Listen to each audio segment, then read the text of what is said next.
Hey, everybody. Hello, and welcome to another day. This is the 5th day of Elfmas, isn't it? Yes, Wow.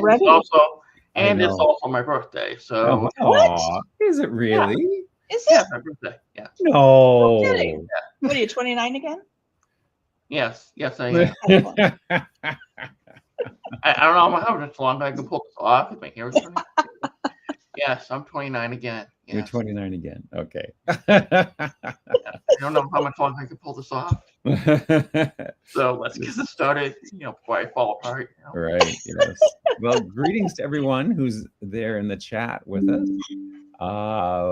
Amanda is the first one to say hello, then Christine Miller, and Fiordalisi is here. John Tyner, I'm pretty sure I saw him. Doris Lanier, nice to see. Yoke is here, excellent. Christine, yeah. So we're here. I can't believe it's day 5 already and Friday, because having Christmas in the middle, like yesterday, I swore it felt like a Monday morning. Like I've just done a weekend worth of church, and so it was my day off. Yeah. But we're getting ready for my brother and his family to come over for skiing. They're actually gonna go skiing upstate, and our house has been designated the ski lodge for the Merrimack Valley. So yeah, hey, it's free, right? Nice. Oh, Vicky, hey. Hi there. Hey, Vicky, how are you doing? Ooh, fine. I'm late. Oh, sorry. Oh, yes. Yeah. You're looking very warm. We're freezing here. It's currently 28 degrees Fahrenheit here in Salem. And I'm wearing a sweatshirt. Nice. I'm not sure how hot are we, but I'm in the coast of Chile right now, so it's fresher than in Santiago, where I live. But it's summer anyway. Nice. But you also have the Andes Mountains that goes down the country. It's just like traps all the air in, and yes, but yeah, but it's a great view. It's a great view. Yeah, it's beautiful. That's good. That's good. Everywhere. Chris, did you say it was 32 degrees? No, I said it was 28. He said 28, I think. 28 degrees. 28. Oh, I always had to look at our temperature and then convert it. And we're 37. We're so you're above? Yeah. Let me think.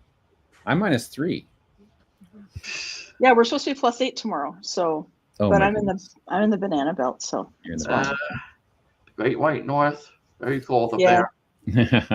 And sometimes. Yeah. So, did you have something you were gonna share with us, Vicky? Oh yes. Well, it's Christmas. We're dressed like elves. Yes. We're having this Christmas on the 5th day of Christmas. But today, I'm still catching my breath. Today we have not just a Christmas party. Today we have a birthday party. Woohoo! Really now. Let me figure this out. Anytime. Well. Yay! ¡Feliz cumpleaños, Chris! ¡Feliz cumpleaños! Whoa! Yes. Wow! Surprise! Happy birthday! Happy birthday! Happy birthday! Happy birthday to you guys go. you. Happy birthday to you. Happy birthday, Chris. Happy birthday to you. Yay! Just for Chris and all of his hard work. Yes. Thank you, everybody. Yes. Oh, what do you What's got? up? Oh, have happy here? birthday, Star Wars. Oh. That's me. It's a Mandalorian. Happy birthday. Wow. Oh This yeah. is the way. For me, Marvel Legends figures. Yeah. I hope it's the first time you have a feliz cumpleaños banner Yes. on your birthday. Very nice. Okay. Are you a little lost for words, Chris? Do you feel special yet? Say, thanks everybody. Thank you. I appreciate it. You know, hey, I can't pull off being 29 forever for a long time. Right now. Well, enjoy your special day, Chris. Thank you. Thanks, Betsy. Thank you. Thanks. Thanks, Betsy and Eowyn, for coming to join us. You're welcome to stick around as we talk about the wish for today. But if you have Where did Cassie go? Yeah, sadly I can't, but No. I will watch you later. I've been watching. Work elves. Woo. Excellent. Yeah, The elves are doing That's great. not creepy at all. Like that song from the Police. Every step you take, every move you make. That's you. Be watching. That's right. Oh. I feel like that sometimes when I'm trying to track somebody through records. Yes. What step did you take now? So I guess we should.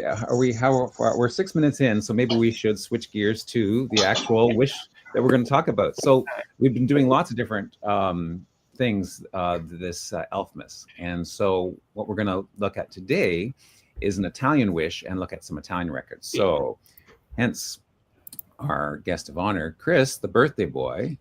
We're making him work on his birthday. To be fair, we make him work. To be fair, we didn't know it was his birthday when we asked him to volunteer. He just mentioned it off the You didn't know it was my birthday. You friends with me on Facebook. You didn't know it was my birthday. Well, I didn't know you. I mean, at 8 o'clock, I got a ping this morning, so I knew then. But when I asked earlier in the week, I didn't know. I don't look ahead to see whose birthday is coming up. So I'm bad that way. I'm a bad Facebook friend. So take it away, Chris. Tell us about the wish that was made of you and how you solved it. And okay, well, I had a couple. I went through most of the Italian wishes on what? Okay, I went through most of the Italian related wishes, and some of them were pretty good. Some of them were easy to solve. Most of them revolved around you have to contact the Common Office because those records are not online. Because Anthony starts at 1809, ends at the early 20th century for legal reasons. You can't really go back as far as you'd like until it goes up. But I had one guy, Jerry Kennelly. He asked me, he asked the Santa crew to look up his ancestor, Carluccio Alessandro Kennelly, aka Carlo. And he wanted to know about his birth family because he couldn't find anything except names. So that was pretty vague, right? Mm-hmm. So I started small by trying to find some of his brothers and sisters. Okay, we got he already had a few though on here. I had to find his oldest sibling was born in 1869.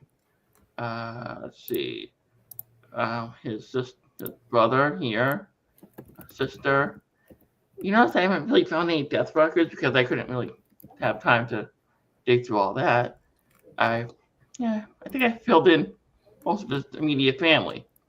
But you know what? I decided let's clean this up a little bit because his father, I wanted to dig up, to find more information. And I used the let's see.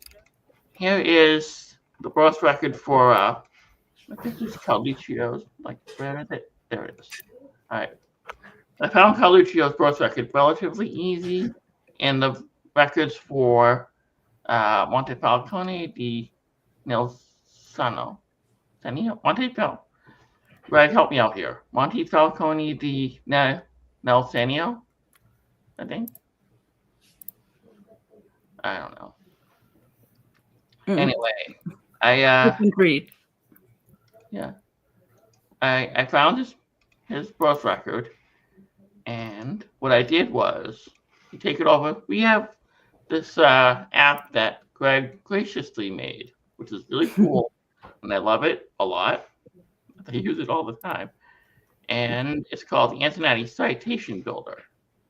What you do is you take once you find the birth record, you just copy the URL like that, and you go to the record, go to the page, pop it in like that, and then you put in the guy's name. Wow. Then you don't answer your email. Kennelly. All right. You put in the year of birth. In this case, it was 1883. Right. That's not. Wait, no. Carluccio Kennelly. Yeah. 1883. All right, then you go back to the record, and you want to find the act number, right? Those are usually located at the right here. And as you can see, it's like you have to translate the number. Sometimes it's in Italian. Like 195. that would be 195. You got it. See, I can learn. Yeah. I teach an old dog. I answered you earlier, but I was muted, so you didn't hear my the Italian that I gave you. All right, then you go down here, and you see where image is located, 101 of 98. So you just go over here, 101 of 98, 198, and you can put like the left and right side of the page too, and you just put it all together. You can either have it be a simple reference, you can use ref tags like that, or it can be like a name ref like this, like that, or just have no ref tags. I like using no ref tags because it makes it look neater. Do you? I kind of like it when I do that though. No, I prefer the ref tags myself. That's because Greg likes to make everything complicated. Yeah. Well, I gave you the choice though, right? So yeah, you did. And I thank you for that. Okay. You copy that and you go over the profile, edit, and you just paste it in right here. And as you can see, I found several things on Ancestry. See? Yeah. And then I just copied that. I just did that the whole time, like building the tree out. And while I did so, I found some pretty interesting things. Oh boy, did I find some interesting things. Well, so what did you find, Chris? Well, I can tell you one thing. Anyone tells you that drama never existed in the past, it's telling you something. Oh, yeah. Okay, so you start with Pasquale here. That would be the father of Carluccio. Carluccio. He was born in 1847 to Giovanni Kennelly and Maddalena Calandia, who was a merchant by trade. He married a landowner named Mariana Colangelo in 1868. And when he and Mariana were married, the father was deceased, and the mother was still living. We could look at that marriage document, but I want to look at another marriage document later down the road. Okay. Okay. And, this was pretty standard, but here's the interesting thing. All right, you take a look at Frazzo Telesino, right? Okay. He had ancestors going back to another town. That was far.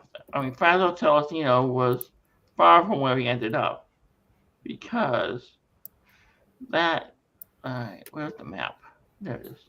Because they both ended up map Monte Falcone, and as you can see, it's a good 2-hour difference, 2-hour ride by car. But back in those days, they'd be like walking or that'd take forever. Or horses, right? It would take forever. But the guy was a merchant, right? So it would make sense for him to travel. Right. So, okay. That would make sense. He was a merchant. So usually I like to think of 5 miles between two towns. as possible for a marriage. Like it would be called courting distance. Yeah, And that's with- very typical. Yeah. That would make more sense. But Mhm. that's why you have to look at the professions of the people that are on the birth certificates and everything. Because if the guy is a merchant or something, he likely got to travel. And Mhm. clearly he traveled a long way for love. Long way. All right. But yeah, that's the difference between those two towns. But he also has, Mr. Kennelly also has a couple other relatives that are very interesting.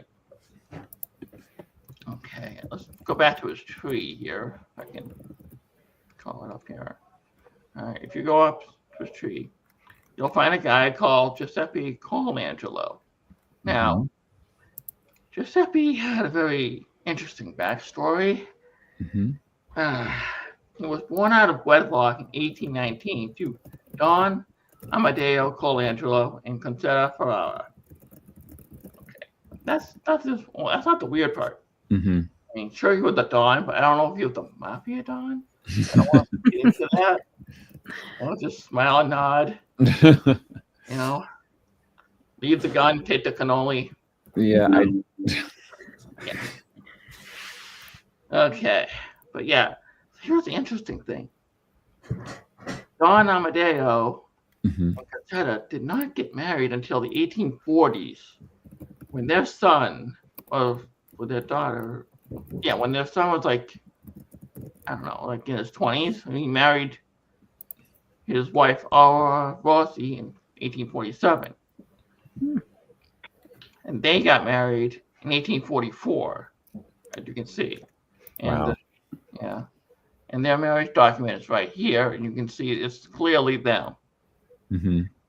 And you can see, like in the birth record for the guy, he just said that he was illegitimate, parents weren't married, but now they are married. And what happens is, I guess, according to the church,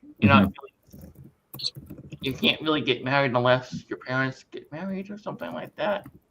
You have to be official in the church. And I guess it was a big mess.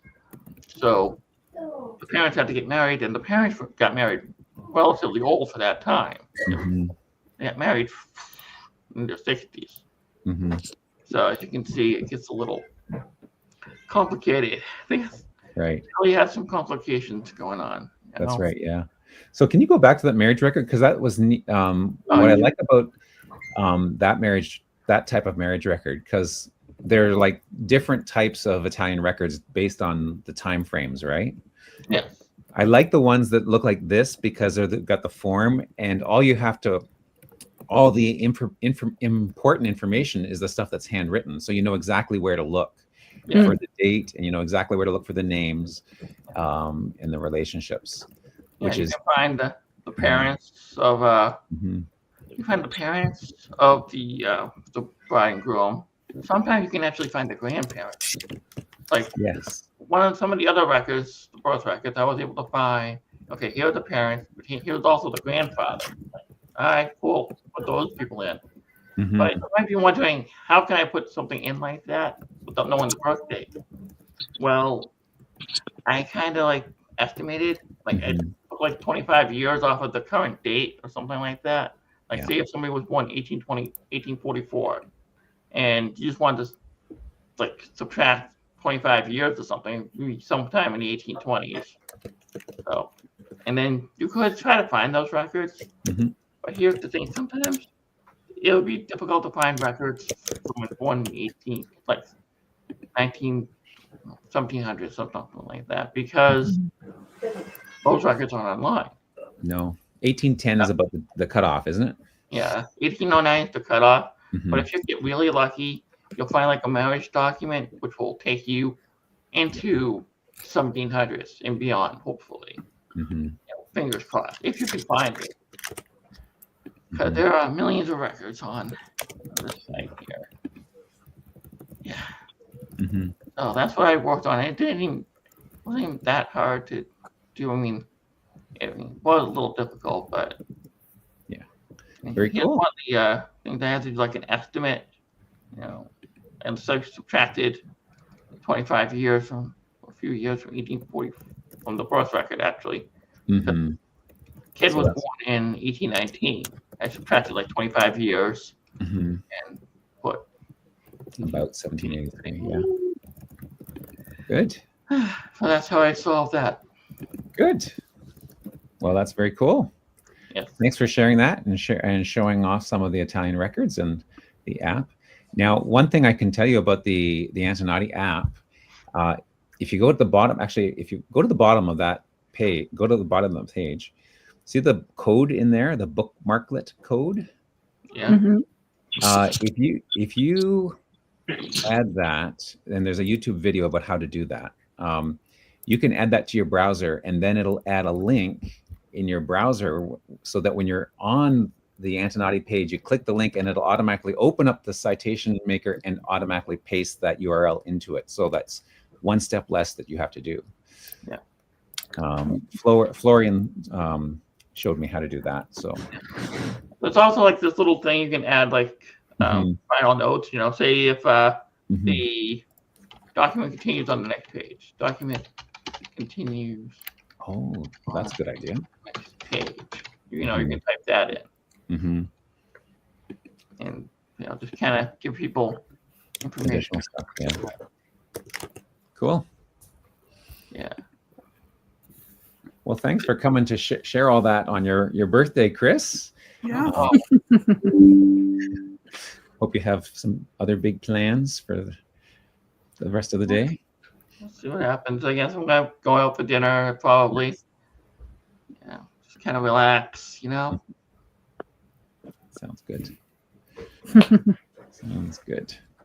Okay. The rest of you L's, do you have anything else you'd like to add before we sign off for today? Thanks for all your hard elf work.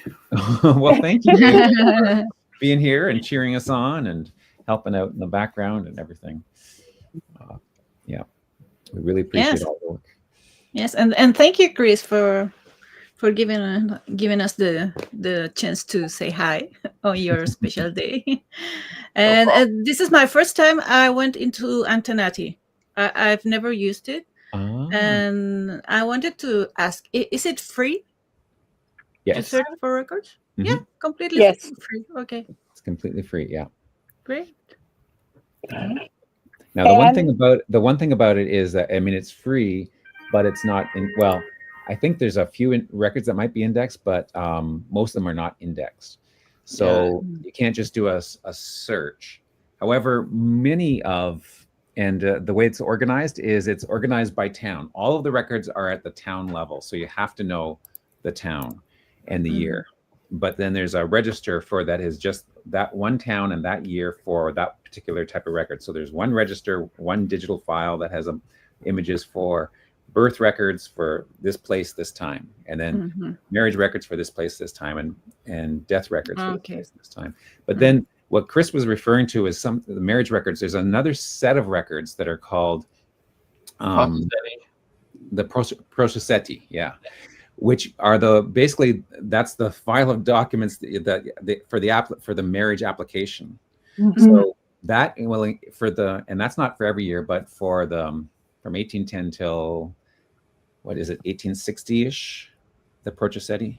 The newer records, the last few years don't have them, but they give you the records. They give you the birth records of the bride and groom. And if either of the parents, any of the parents have passed away, it'll also give you their death records. And if the father has passed away, then it'll give you the grandfather's information. So there, I mean, it's a patriarchal society.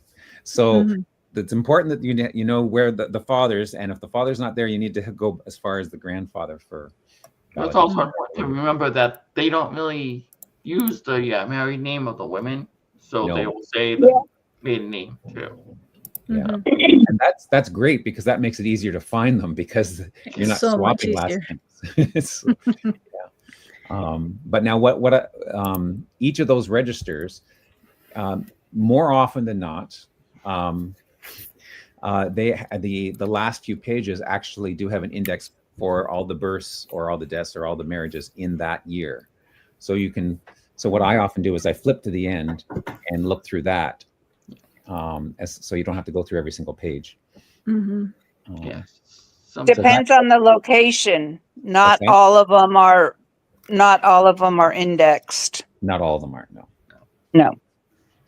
I'm more often the ones I look at are indexed. I think Chris has the exact opposite luck though, and none of them, few of them are indexed. It's funny. It's like, okay, I have 2 Italian towns, Gesualdo and San Pietro Armida. Gesualdo is all indexed all the time. You can go in, they have the neighboring towns, it's great. San Pietro, love the town, love the people, they're awesome. They're not indexed. They're not indexed. No. Not indexed. Have to go image by image by image. And the fun thing is, even when they are indexed, I have the help of Kathy. She's been helping me find some stuff. But recently, they've closed down the San Pietro archives because they're moving it to Antonati, which is awesome. But I have to wait to go back and look at them. Yeah. And I am not very patient sometimes. No. And the funny thing about the indexing is some years the priest will index them by the last name, and then the next year they'll index them by the first name. Yeah. Which is really wild because if you only know the last name that you're looking for, that makes it really difficult because you have to find the last name. And check this out. Last night I was helping one of my friends, Denise, she's also in the Italy project, and she found these like people that they had like abbreviated the names, like Vincenzo was VIN, yeah. Okay, that was weird. Whatever. Yeah, that's right. I don't know. Or like a G and a squiggle or an FR and a squiggle or something. Yeah.